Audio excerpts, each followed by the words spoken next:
War games are almost always focused only on a single battle, on a single conflict, on a single campaign. Very rarely they enable you to recreate different battles, different campaigns set in different historical periods. At the same time, many war games are using a lot of components which are supposed to represent different kinds of units. For instance, you receive a separate marker indicating a light infantry, another one will be used to indicate cavalry units.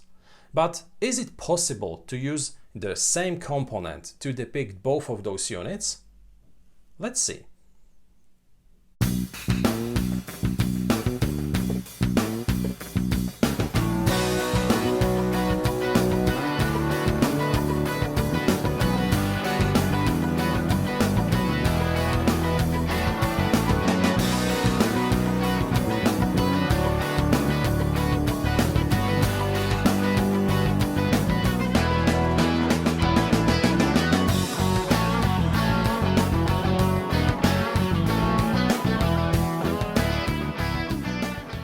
Hello, this is Michel Leviathan-Sorbet and this is a new episode of Wojennik TV. Today I would like to present you yet another prototype, a prototype of a game which really attracted my attention due to the fact that this is a game which is a hybrid between a war game and a Euro game. A very interesting project which is supposed to be launched on Kickstarter on March the 7th. This will be the presentation of a game called Scharz. Scharz is a game designed by Jakub Kunčík, which is for 2 to 12 players aged 16 or higher, with a time of play from somewhere around 60 to 240 minutes. This is a whole gaming system which will enable you to recreate conflicts in different time periods using different maps, but the same mechanical core. This is a game which will be released in 3 different parts. Part 1 is focused on Britannia and Italia. Part 2, which I will be presenting you today, is focused on the Vikings and on the Taifas. And Part 3 is set in the Huns and the Orient, in the Huns period and the Orient. So each game will come with a different set of maps, with also some subtle rule changes, but all 3 games can be combined. All elements from those games can be used in order to play on a single map. Up to 12 players can participate in such a game. So this is a sandbox game in which you have the same mechanical core system, which enables you to recreate different conflicts. You will incarnate a ruler, a leader, whose main objective will be to develop his empire, to make it flourish, and at the same time to overcome his foes. You will not only construct different elements of your infrastructure, such as new cities, such as ports, such as shipyards. You will invest in different troops, recruiting, upgrading them to heavy infantry, cavalry, warships, transport ships. You will also take care of your economy by raising taxes, by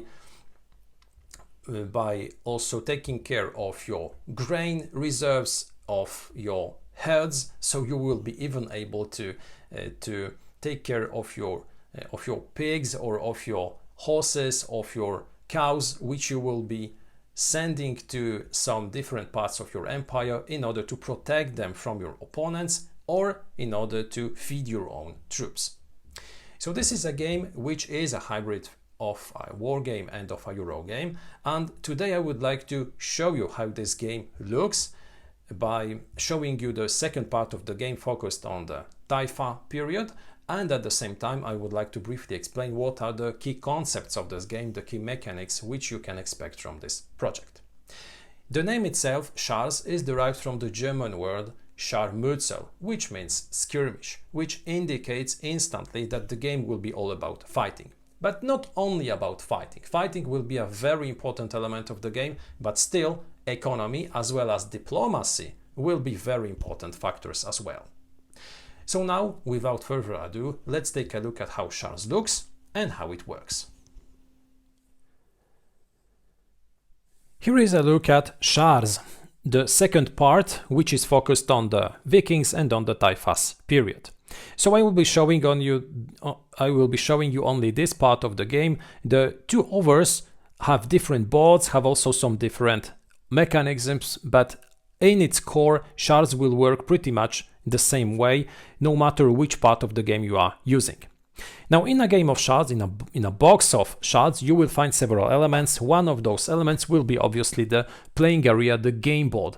Now, the game board will be double-sided and it will depict both the possible settings in which you will be able to play. In this case, I will be showing you Scharz using the Taifas side of the board, showing you the Iberian Peninsula and Northern Africa. During the game of Scharz, each player will incarnate a ruler of an empire, of a power, which tries to overcome their foes and to become the most prestigious, the most powerful empire in the region. In order to do so, each ruler will try to increase the importance of its empire by developing its economical potential, by developing also its military powers. The board, as you can see, is a board which has regions over it. It has land regions, it has sea regions. Sea regions will be obviously used by sea units, which can be transport units, which can be warships, whereas the land areas will be occupied by land troops, but also by settlements, by different structures, and by herds, by different kinds of animals that you can take care of during the game, which will provide you food and which will provide you money if you decide to sell them. During the game, each player will receive a given set of components. Among those components, each player will receive wooden cubes which are the central, most important part of the game, because each cube will represent different kinds of units. Now, in contrary to many other games where you want to represent different units using different counters, in Scharz, different units will be represented still by the same wooden block. The type of unit will depend on how the cube is currently rotated. For instance, this is a simple cohort representing light infantry, but if you put it that way, this will become a warship. If you put it another way, it can become a transport ship. So this is all the beauty, this is all the clever idea behind this wooden cubes system used in Scharz. Additionally, each cube can be rotated, which means that you can indicate cubes which are already used or activated, or those which still can be used in order to move, in order to attack enemy troops. So those cubes will be put onto the board. You can recruit units, you can upgrade units, each of them has their own cost, and each of them will be used in a different way. For instance, siege machines, which can be used in this game, will be used in order to try to attack enemy settlements or fortresses, whereas ships will be used to transport your troops, to fish, or maybe to attack enemy vessels if you are using warships. Each player will also receive a set of wooden blocks which will be used to track structures or buildings that he can build. So we can build docks, we can build shipyards where you place an additional block of the same type. You can construct settlements or cities which will grant you significant advantages or which can give you even the possibility of instant win the game.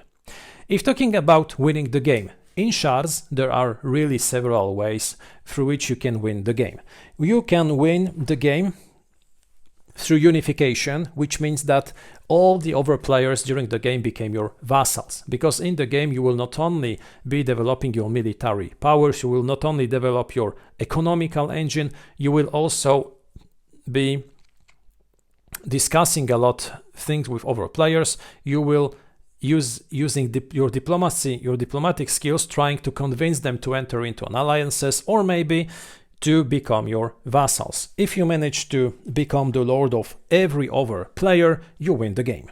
You can also win through dominance if you accumulate 10 victory points, because during the game we will be receiving and losing points tracked on a special victory point track on the board, and for each achievement, such as for instance killing an enemy cohort or maybe stealing crops from an opponent, or maybe stealing his herds or burning his grain, or conquering a village or losing a village, you will be gaining or losing points. If you accumulate 10 of them, you are instantly declared the winner.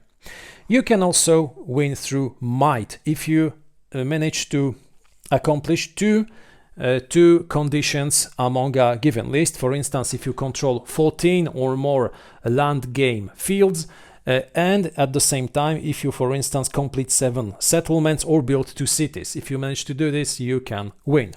If no one achieves sudden death victory conditions till the game end, in the end of the game, we will be counting all the value of our empire, and it's the wealth condition, the player who will have the most valuable empire that wins. Now, before starting the game, you should decide on which type of game you want to play, because there are several playing modes. You have the fast mode, you have the basic mode, you have the advanced mode, you have the standard mode, and depending on the mode that you choose, you will be choosing a different playing board in terms of how the game will be structured. So how many rounds you will be playing, what will be the rounds overview, and which phases will be played during each round. So as you can see, those can differ, and for instance here you will be playing through different rounds using a marker through spring, summer, autumn and winter, doing each time different things. For instance, in spring you will start by the caps phase, during which you can multiply your herds. If you have enough, for instance, sheep or pigs, you can produce additional ones. Then you will move your units, then you will combat, then you will make construction, trade, you can fish, and in the end you will sow your fields. In summer you will move, combat, you will do construction, trade and fishing, and you will collect taxes. Then you will be doing the same in autumn, but you will be harvesting, which means that grain which is sown in spring will be harvested in autumn, and in winter you will recruit, but also you will feed your troops. So during the game you will be doing really a lot of different things, each time taking care of different aspects of your empire. You will move your troops, trying to seize new territory, defend your own. You will combat troops, enemy troops infiltrating your empire, or maybe you will be trying to subdue enemy troops which are present in different parts of the board. You will construct new buildings, you will construct new settlements, you will construct new cities. You will trade, selling commodities, buying new ones. You will harvest grain, you will feed your troops, you will collect taxes. You will be doing really a lot of things. Each player will have their own board on which he will be tracking his wealth, so the amount of money, but also his prestige if playing with the more advanced rules concerning prestige. Here you will also indicate if you are the lord of someone or you are the vassal of someone. You will also indicate your rival, because at the game start we can also choose our rival, which gives us some additional benefits while fighting this rival. Each player will have also their own specific capacity, because when using the advanced rules, the game will become an asymmetrical one in which the starting conditions of each player will become different.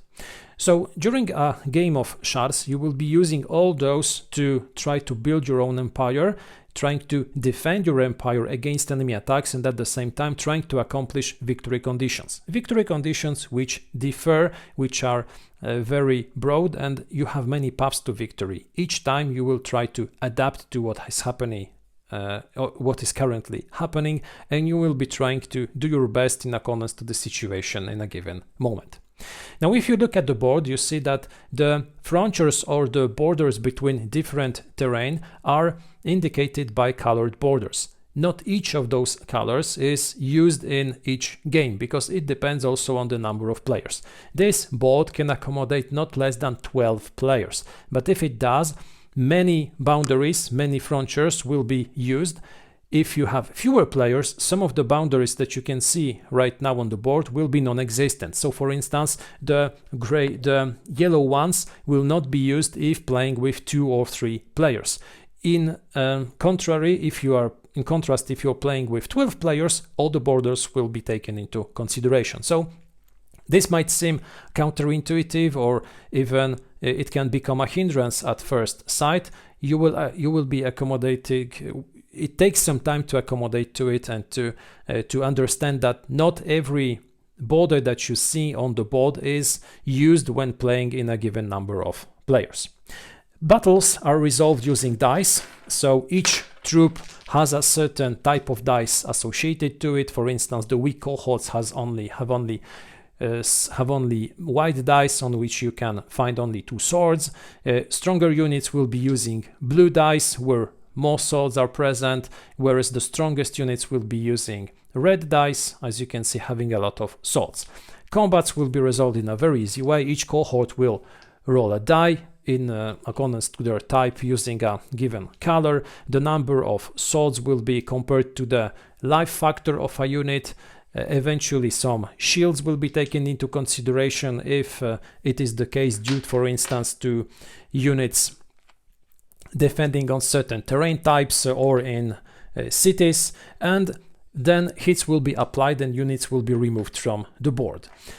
Taking control of a territory can give you several benefits. You can harvest grain on such a territory, but the number of grain will depend on the type of territory. You can also move your units to such a place, you can construct new buildings, etc. So it all depends on your strategy and what you want to achieve. Sometimes you can try to play to win a game instantly due to sudden death conditions. Sometimes you will try to play low and to prepare yourself for the final scoring well, when it's all your empire and all the wealth that you accumulate during the game that will be taken into consideration.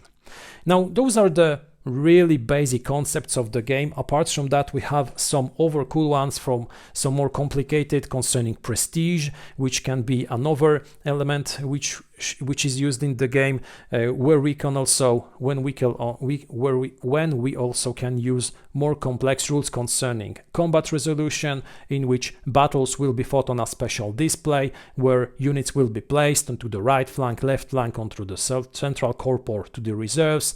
Then those can be real pitched battles played using different set of rules than the basic ones, but it all depends on the level of complexity that you want to use during a game. If you want to play a faster game, you do not have to use all those rules and you can just stick to the basic ones. So those are pretty much the basic concepts of Scharz. Now I'd like to invite you to the conclusion and to the final part of this video, during which I'd like to explain you what I think about this project, if you should maybe back it, what are its strong, but also what are its weaker elements. Scharz is a project which instantly attracted my attention due to the fact that this is a game, a system, which encompasses both elements from a Euro game and a war game. I'm a fan of both those type of games. So I always enjoy games in which we have both the military aspect as well as the economical aspect.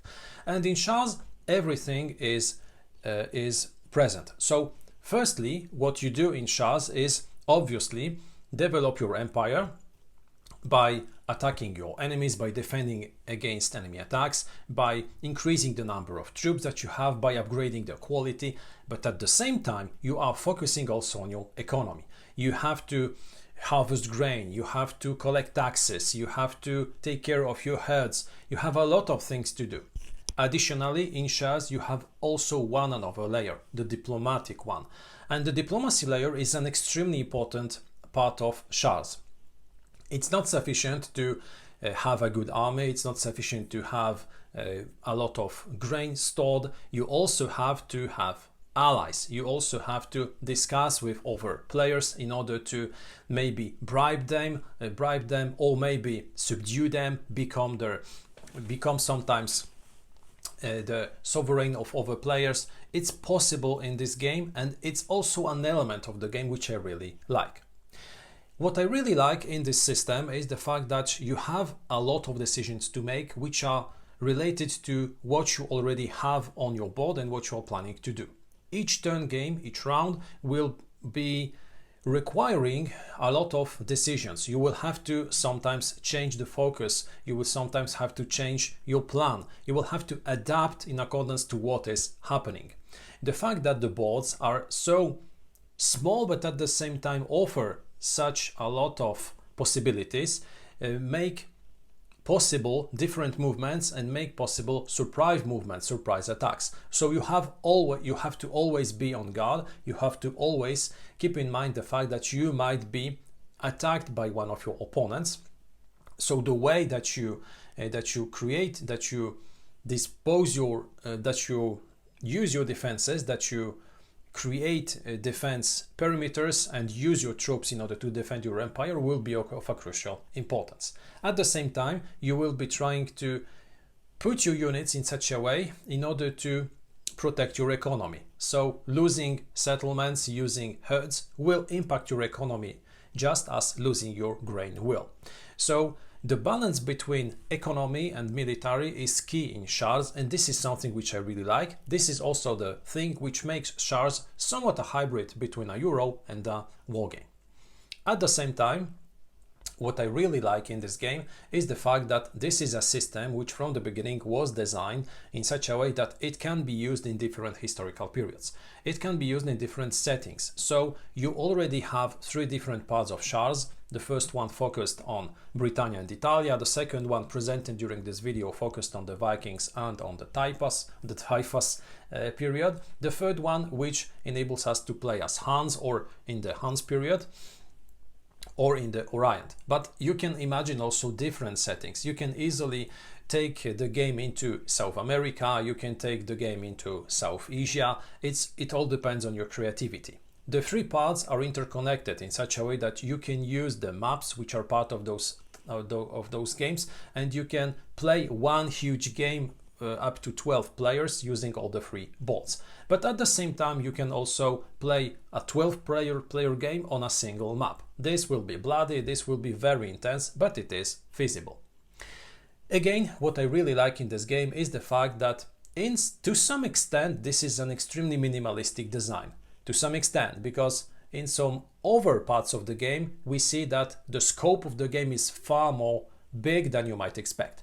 But in relation to this minimalistic aspect, which is a positive element to be precise, I really enjoy the way that the components were designed in this game. And this minimalistic approach by the designer is firstly related to the wooden components that you are using, secondly to the map, and this is something which really makes Scharz stand out from other games, because in many or in almost every other game, when you have, for instance, a light infantry unit and a heavy infantry unit, and again also a transport ship or a warship, you will be using each time different markers, different counters for each of those units. In Scharz, you get one wooden block which can be used as 6 different units, and again it can be also used to indicate if the unit is spent or is it still available, and you can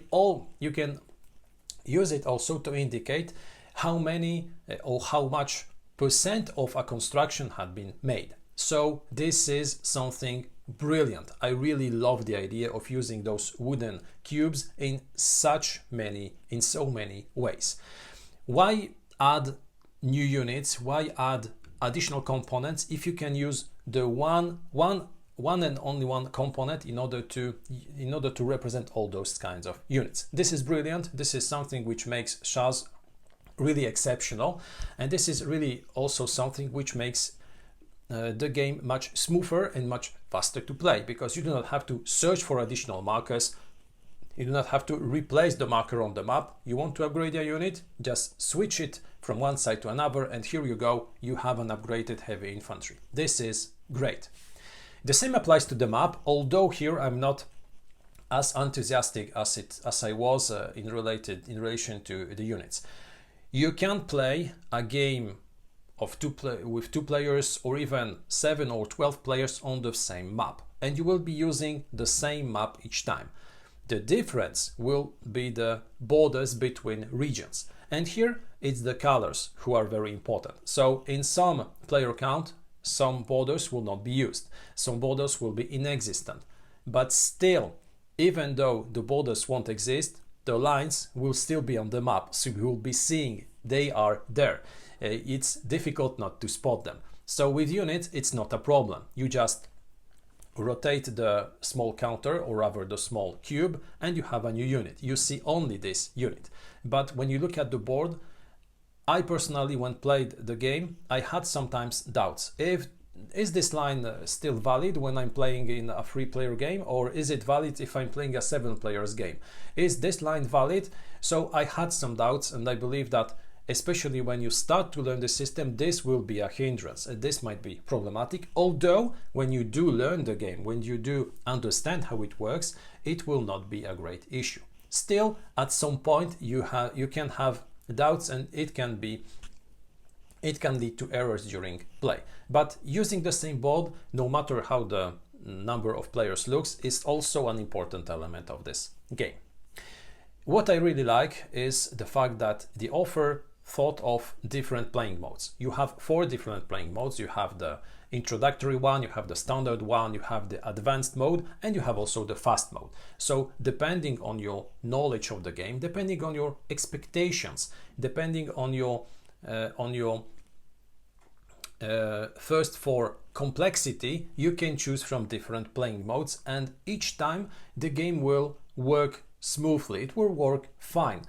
The game is modular in a sense that you can add some blocks to it, you can take some blocks out, and still you will have the same mechanical core, which should give you a very similar feeling. You can play only with victory points, only with money, but you can play also with prestige. You can use advanced kinds of units. You can use pirates, you can use cavalry units, you can use a battle display board on which you will be resolving your battles. If you want a faster game, you can take those elements away from the game, and still you can enjoy Scharz as a quite complex game using a lot of elements and using a lot of mechanism. So it all depends on your needs, it all depends on what you expect from a game and what you want to achieve. It all depends also on the time that you have and on your level of mastery concerning Scharz. What I really like in the game is also the approach concerning a lack of turn structure. So it's not the case as in many other games in which each player will have their own distinctive turn and all the players will be waiting for this player to end his turn. So for his recruitment, for his movement, for his decisions concerning how to use his troops. No, here everyone plays at the same time. And this, although might seem confusing at first, is really a good idea and it works very fine.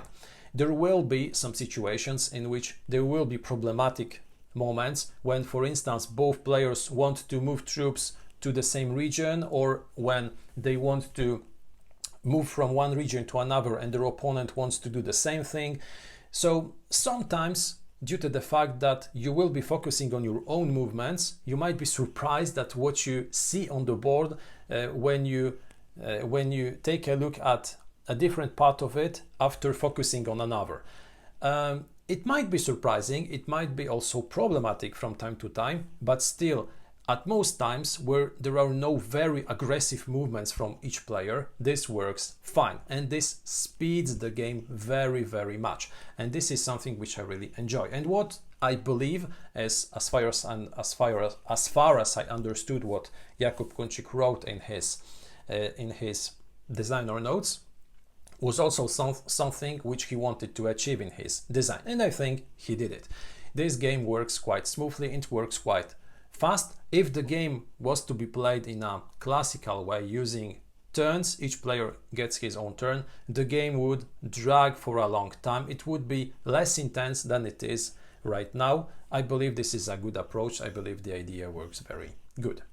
Then there's the diplomacy layer. I have already spoken about it a few moments ago. The game has the economical aspect, the military aspect, and the diplomacy aspect, which in the base game, without the prestige elements, without the more advanced and complex rules, is still present, because you will be discussing with your opponents. You will be trying to sometimes make alliances, sometimes ally against a specific player, sometimes make arrangements. But if you add the more complex rules concerning prestige, concerning more complicated diplomacy elements, the game will be even more interesting. It will receive other elements, not only focused on what is happening on the board, but also focused on what is happening between each player.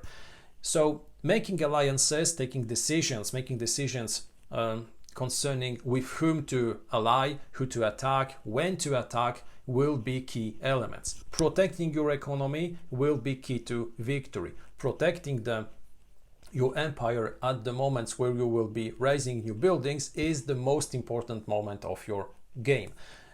If you manage to secure your empire when you build new structures, you should do just fine. But if you are crushed during such a period when some of your troops are used as workers in order to construct new elements, this might be problematic. So this is important to secure some alliances before making some investments or some strategical decisions. So there will be really a lot of discussing between players, a lot of discussions between players. There will be a lot of alliances, a lot of backstabbing. This is something which I really like. Finally, the thing which also is a thing which should be underlined is the fact that Scharz is not a game which is very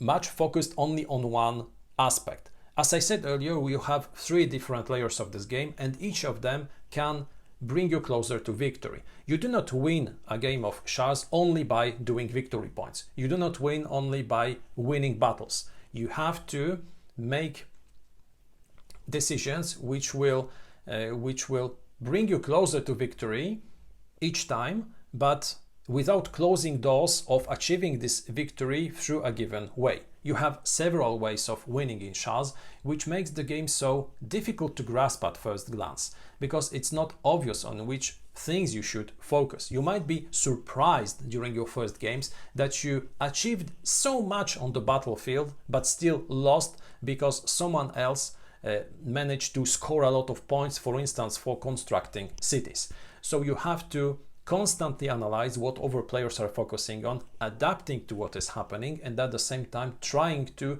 achieve additional things which will bring you closer to victory through one of those different elements which might grant you victory. I liked also this approach because this makes Scharz a quite complex game, a game in which you will have to constantly look what others are doing, and at the same time trying to secure different paths to victory without closing any of them in order to give you more flexibility.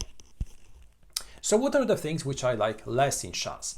I have already spoken a little bit about the board, which is clever in my opinion, but at the same time it might become a little bit problematic during your first games. I have already said also that sometimes the game tends to be quite too complex, especially when you start the game, but judging the game based on what it looks at the time being, I'd say that what is problematic right now are the rules, the way how they are written. I understand that they are supposed to be written in a different way than many war games, many Euro games, but at the same time this different approach makes it quite hard to grasp the rules. I understand also that this is only a prototype version of the game. I strongly believe that when the game gets funded, it will get polished, it will get rewritten, the rules will be put in a different way. The final version will be also correct in terms of the language used, both in terms of grammar as well as terminology, because at the time being we have some different words, we have some grammar issues, but those are only prototype versions of the rules, so I won't be pointing those elements as weaker elements. It's not a final design. Still, I believe that the rules should be written in a much more straightforward way. They should explain exactly how to play, because you do have some examples of play, but they are too general. They are not related to specific rules inside the rulebook. They don't explain exactly what is happening in this example. It's quite difficult at times to understand what exactly happened or why it happened, from where some elements were added, what were the exact order of movements, etc. So adding such an extended example of play with specific examples concerning the place in the rules when you can read about it would be a nice thing. Additionally, I think that in this game, even though we have several playing modes, I think there is a little bit too much in the end. This is a complex game. It's a game which has 4 different playing modes, but adding each and every other element to the game, which makes you use the complexity of all those rules, makes the game quite complicated. And the problem is that you have a lot of really very small rules. You have a lot of mathematics involved. Sometimes you will be rounding up, sometimes you will be dividing things, sometimes you will have to search for specific rules concerning how to behave in a very specific situation, and adding so much to the game makes it quite difficult to grasp. There is really a lot of very small rules which you have to remember. Some units work differently, some other elements are very situational, so looking for all those things in the rules makes it quite complex. You can just take a look at how many elements give you prestige or make you lose prestige. You have to calculate it permanently, and this is something which makes the game more complicated than it looks. I think it deserves to be a little bit streamlined. Maybe cutting some things will make it much more understandable, because at the time being I believe that there is just a little bit too much, especially if you add all those additional elements. I understand that the idea was to give the players a game in which they could add or remove elements without implicating the fun of playing, but still adding too much makes it too hard to grasp at start. I think that when you play a lot of games of Scharz, it will become much more clearer, but at the beginning it might be complicated. Still, the fact that this is a modular game, meaning that you can take off some elements or add some elements and still play a game of Scharz, makes it quite interesting. This is one of the reasons why it still works. It's not overly complex because you can take out some of the elements and learn to play the game, then adding new elements. But if you are expecting that the game will instantly be a very playable, very enjoyable thing, that might be problematic, especially with the way how the current examples of play and the rules are written. Hopefully the game will be polished, hopefully the game will be streamlined before release, the rules will be written in such a way that they will explain in a nice way how to approach the game.